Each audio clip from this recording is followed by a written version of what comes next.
प्रसाद हुआ। हम विशेष सर्वेक्षण लिपिक के पद पर हैं। हम लोग को यहाँ पे सबसे बड़ी दिक्कत है ये कि हम लोग को टाइम पे वेतन नहीं मिलता है और 2 साल होने को आया, वेतन बढ़ाने के बारे में भी कोई चर्चा नहीं हुआ है। और नेक्स्ट हम लोग का जो ईपीएफ काटा जाता है, एएसओ का भी सेम काटा जाता है और उसका कोई डिटेल नहीं, सैलरी स्लिप हम लोग को प्रोवाइड नहीं किया जाता कि किस तरह से हम लोग का वेतन काटा जा रहा है। लास्ट है कि हम लोग को सुरक्षा नहीं है आने जाने में, या फिर ऑफिस में भी जब हम लोग रहते हैं तो हम लोग को सिक्योरिटी नहीं है कि कुछ भी हो जाएगा तो किसी को कोई खबर तक नहीं पड़ेगा वहाँ पर। आप लोग का क्या मांग है? अभी हम लोग का मांग है कि सबसे पहले तो ऑफिस में हम लोग को गार्ड प्रोवाइड किया जाए। सेकेंडली हम लोग को वेतन पिछले 4 महीने से मिला नहीं है, तो हम लोग को वेतन प्रोवाइड किया जाए और वेतन में वृद्धि के लिए भी है कि 2 साल हो चुका है तो अब कुछ बढ़ाना चाहिए। ज्वाइनिंग के बाद पैसा नहीं मिला एक भी? ज्वाइनिंग के बाद पैसा मिला, लेकिन अभी 4 महीने से हम लोग को वेतन नहीं मिला है। पहले कितना मिलता था? पहले कितना मिलता था? हम लोग को पहले तो हम लोग को जब एडवर्टीजमेंट आया था तो उसमें हम लोग को डायरेक्टली बोला था कि 25,000 मिलेगा और कोई कटौती के बारे में नहीं बताया गया था। लेकिन जब हम लोगों को सैलरी आने लगा तब बताया गया कि हम लोग को ईपीएफ कट रहा है और ईपीएफ सबका सेम तरह से कट रहा है। बेसिक क्या है, क्या किस तरह का अलाउंस है, इसके बारे में कोई डिटेल नहीं है कि किस तरह से कट रहा है हम लोग का ईपीएफ। जिनको हायर सैलरी है उनको भी सेम ईपीएफ कट रहा है, जिनको लो सैलरी है उनको भी सेम ईपीएफ कट रहा है। तो ये तो बाइफिकेशन किस तरह से, ये तो उनको बताना चाहिए ना। बिल्कुल।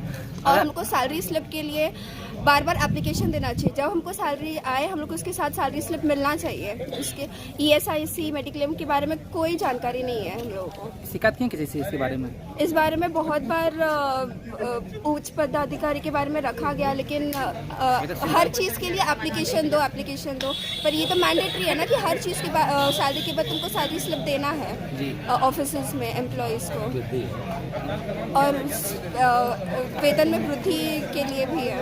अगर आपकी मांगें पूरी नहीं होती हैं तो फिर आप लोग क्या कीजिएगा? अभी तो धरना पे रहेंगे, अब बाकी जो संघ का डिसीजन होगा उस कितनी संख्या में आप लोग यहाँ पे मौजूद हैं? क्या नाम था अपना? मेरा नाम काजल।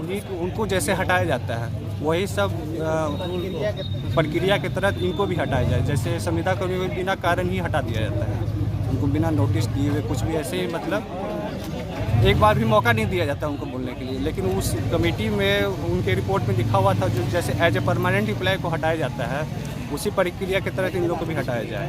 और उस कमेटी में ये भी लिखा हुआ था, मतलब जो रिपोर्ट में जो इन लोग का वेतन वृद्धि साल दर साल बढ़ना चाहिए, या फिर एक मतलब रहने खाने के लिए जो मतलब मूलभूत सुविधाएं है उसके समकक्ष कम से कम वेतन इन लोग को मिलना चाहिए। बिल्कुल। अभी कितना मिलता है आपका वेतन? अभी यहाँ पे हम लोग लगभग 4 अलग अलग पोस्ट पे हम लोग एम्प्लॉय हैं।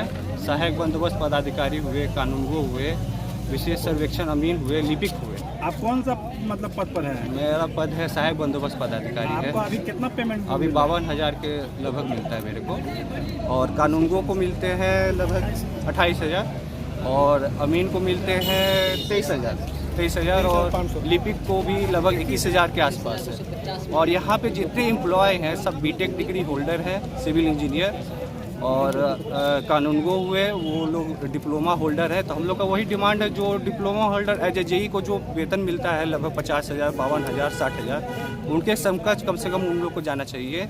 और यहाँ सहायक बंदोबस्त पदाधिकारी जो है वो बीटेक होल्डर है, तो एज ए मतलब अदर डिपार्टमेंट में असिस्टेंट इंजीनियर के पोस्ट पे जो रहते हैं वही हम लोग का बीटेक डिग्री होल्डर है, तो उनके भी समकक्ष हम लोग को वेतन मिलना चाहिए, या फिर साल दर साल कम से कम 3% से 10% हम लोग का वेतन वृद्धि होना चाहिए। हम लोग का ज्वाइनिंग किया हुआ यहाँ 2 साल हो गया है, लेकिन जो हम लोग को मिल रहा है शुरू में जो मिला है वो अभी तक वो ही मिल रहा है हम लोग को। हम लोग को जितना यहाँ पे हम लोग हैं जो क्षेत्र में काम करते हैं, मतलब बाइक से आना जाना अप डाउन, तो हम लोग को ट्रैवलिंग अलाउंस भी 1 रुपया आज तक नहीं मिला है। जबकि विभाग द्वारा लेटर में राजस्व विभाग द्वारा 11088 दिनांक 27/10/2020 को उन्होंने अपने हम लोग को कर्मियों को वाहन भत्ता के लिए उन लोग ने बैठक करके इसको लागू भी किया, लेकिन हम लोग को अभी तक 1 रुपया भी नहीं। कब से नहीं मिल पा रहा है?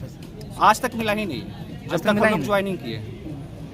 तो कितने संख्या में लोग यहाँ पे मौजूद है यहाँ पे धरना हम पर? लोग लगभग 120 संख्या में हैं। और ईपीएफ में भी हम लोग का कुछ कटौती की जाती है, लेकिन अंशदान का, सरकार का अंशदान हम लोग में शो नहीं होता है। आप लोग आवेदन दिए डीएम साहब को या शिकायत किसी से किए हैं? हाँ, हम लोग बंदोबस्त पदाधिकारी के पास किए हैं। उन्होंने क्या बताया है? उन्होंने इसको आगे फॉरवर्ड किया है निदेशालय स्तर पे, जो हम लोग का पटना में है। अगर आपकी मांगे पूरी नहीं होती है तो क्या कीजिएगा? हम लोग ऐसे धरना पे रहेंगे। ऐसे अन्य जिलों में भी हम लोग के सहकर्मी का भी एक्सीडेंटल डेथ हुआ है, काम के जाते समय ही हो, लेकिन कोई सरकार की तरफ से, कोई निदेशालय की तरफ से कोई कुछ भी उनको अनुदान नहीं मिला है। तो हम लोग को मेडिकल सुविधा भी नहीं मिलती है। मान लीजिए बाइक से जा रहे, एक्सीडेंट हो गया, तो उस केस में कोई मेडिकल, और एक सर्विस बुक हम लोग को बताया गया था। सर्विस बुक भी अभी 3-4 महीना पहले नियम लागू हुआ था, जो जितना भी संविदा कर्मी उन लोग का सर्विस बुक बने, तो हम लोग को वो सर्विस बुक भी अभी तक नहीं बना है। क्या नाम था अपना? अमित रंजन। ईपीएफ कटौती होने के बाद 9,680 रुपया मानदेय के रूप में प्राप्त करते हैं। उसके बाद भी हमको सरकारी कर्मी का दर्जा नहीं है, हमको डीएलएड प्रशिक्षण नहीं कराया जा रहा है।